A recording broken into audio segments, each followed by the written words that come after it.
to read off a list. And I'm going to read off the list because if I just talk about this stuff, it's going to be a 2-hour video. You don't want one of those, do you? Your life is surrounded by politics. Every day of the year, your life is impacted in dozens of ways every single day. How? Well, you get a drink of water in the morning. And how pure, how clean, how tasteful is that water? That's political.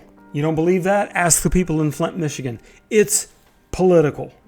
You go out and you get in your car and you put your child in the car seat. That car seat is political. You are required to put on your seat belt, and hopefully you do. That seat belt is political. When you back out of your driveway onto a road, and let's say that it's a road that's smooth as glass, or let's say that it's a road that has craters in it, potholes as big as the Grand Canyon.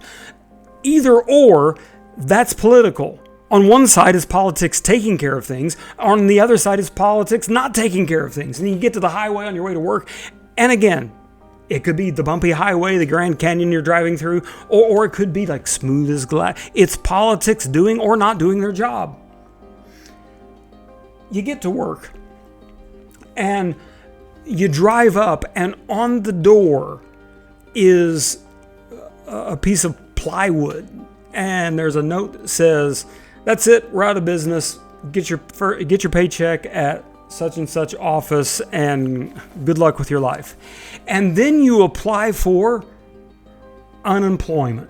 I'm going to tell you something. If you ever collected 1 penny of EDD in your life, then you have benefited directly from politics, because unemployment insurance is as big as politics can possibly get.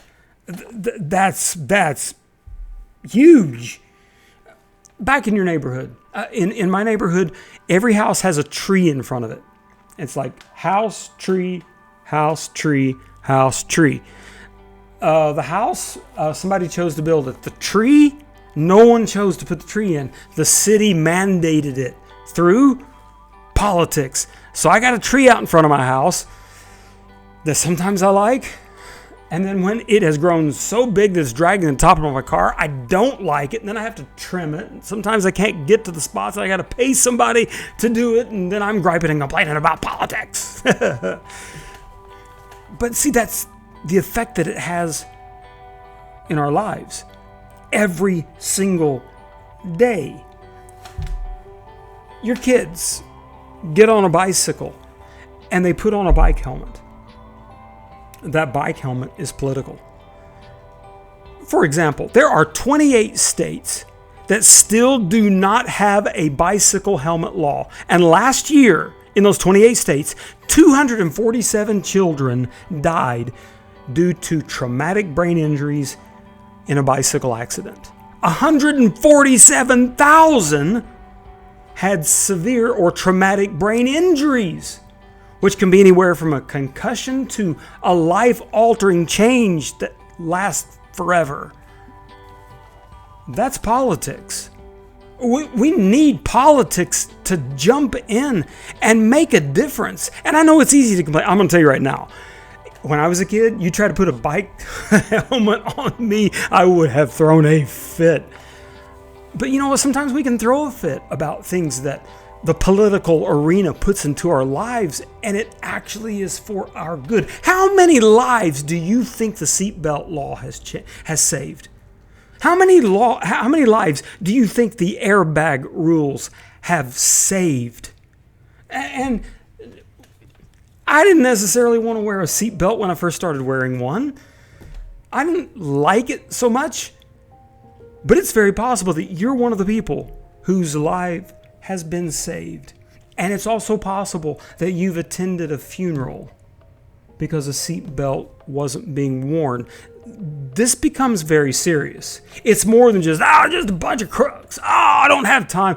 That's beneath me. It starts to get really important because it starts making a difference in our lives. The smog in LA has improved for 40 straight years. It used to be a place where you drove in, it looked like it was like this huge cloud overhead. Not so much anymore. It's improved for 40 straight years. You know why? Politics. In our nation, air quality has improved every year since 1947, and the reason is politics. Health insurance. This is very emotional to me. I've had the best health insurance of my life since 2013, 12 years. And along with 44 million other people in this country, I am able to purchase affordable health insurance. If I did not have ACA, or some call it Obamacare, if I did not have that, the insurance for Natalie and I would be, for really crappy insurance, would be about $2,800 to $3,100 per month. If it were insurance equal to what I have right now through ACA, it would be somewhere in the $5,000 per month neighborhood. That's how good my insurance is. And I'm able to afford it because of ACA. That is really political. And for those of you that think I just bash on Republicans and I praise Democrats, and let me tell you, and this is where it gets emotional, and it does every time I tell this. And I try not to be, because I don't want to sit here on this video and just cry. I don't want to do that.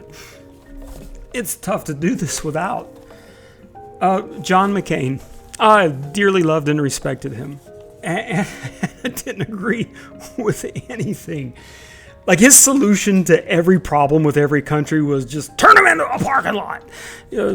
Start bombing them. Let's increase the federal budget and let's make the military even bigger. And I would just yell at John McCain like, no.